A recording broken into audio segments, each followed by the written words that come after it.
Welcome to This is the Best Office That Kay Has, my brand new car, and I will be getting all of my $20,000 out of it. There have been some games that I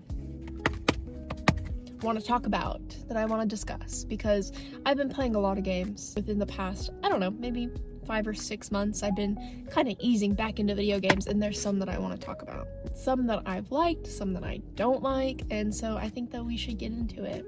I'm really only going to cover 3 today, but if you want to see more of what I think about video games, I have a Rank 1 gaming account. I like Rank 1 gaming because it's kind of like Goodreads, but for video game players. I have a lot more reviews and a lot more games that I played on there if you guys are super interested in that. This past month, I've been playing a game called Tiny Bookshop.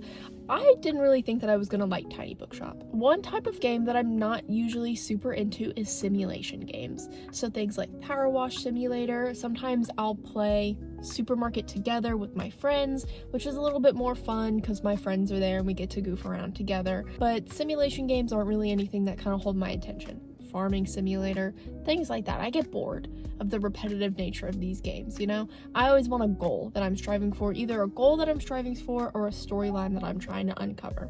However, Tiny Bookshop kind of was different. It skewed my view of what a simulation game was. It mashed together simulation games with that storyline, with those goals, and it made the perfect simulation game for me.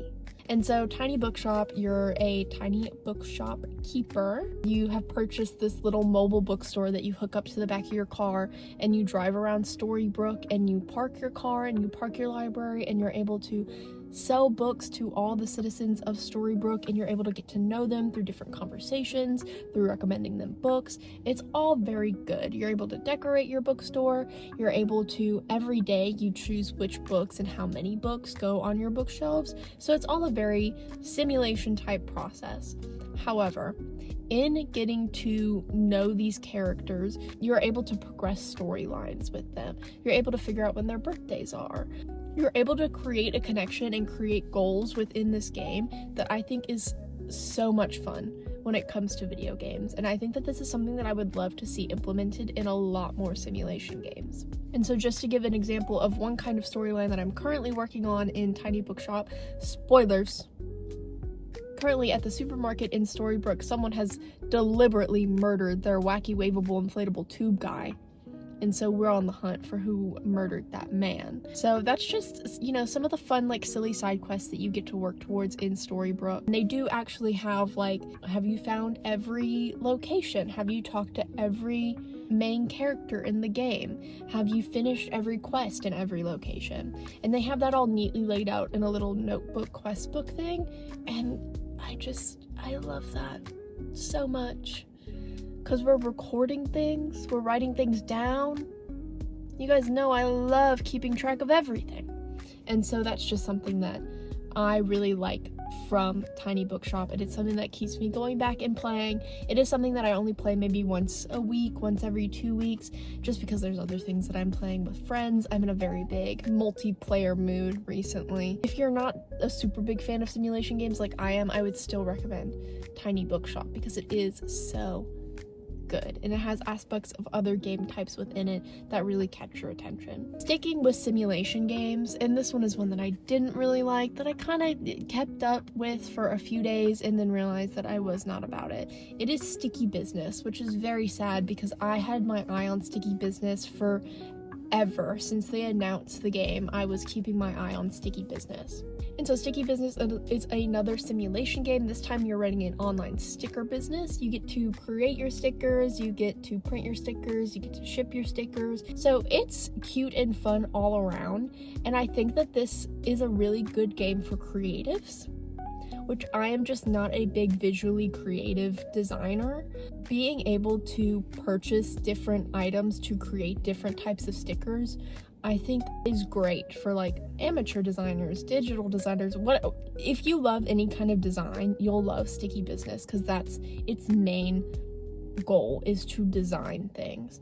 And of course there's little tiny storylines within there where you're chatting with your customers through like their requests and things, and you can add specific stickers like they've asked for. So for instance, you can add more plant stickers if someone asks for more plant stickers. You can add more animal stickers if someone asks for more animal stickers, and that kind of progresses the storyline with those people. But it's not like a big grandiose storyline, it's just these tiny conversations between you and the people that, you know, are shopping at your online sticker store. But it just really wasn't for me because I'm not the biggest design person, and there just wasn't enough draw or enough difference like in every game day to continue this game for me. So Sticky Business is one that I didn't love. I do understand the like appeal for like other people, but it just wasn't something that like I loved. The final game that I wanted to talk about within this, you know, past few weeks of me playing games is Peak. And I know you guys are probably so fucking tired of hearing about Peak. You're like, Peak, ugh. But let me tell you, this is the perfect friend slop game for me. I like friend slop, and I know that this is a term that the gaming community has come up with to kind of degrade multiplayer games, but I'm, you know, a lot of gamers, and me in particular, I'm reclaiming it. Friend slop, so great. Peak is 1, so much fun. Peak is 2, replayable. Peak is 3, a great multiplayer game. I'm always looking for new games to play with my friends, new cheap games to play with my friends, because between you and me, I'm not making a whole lot of money.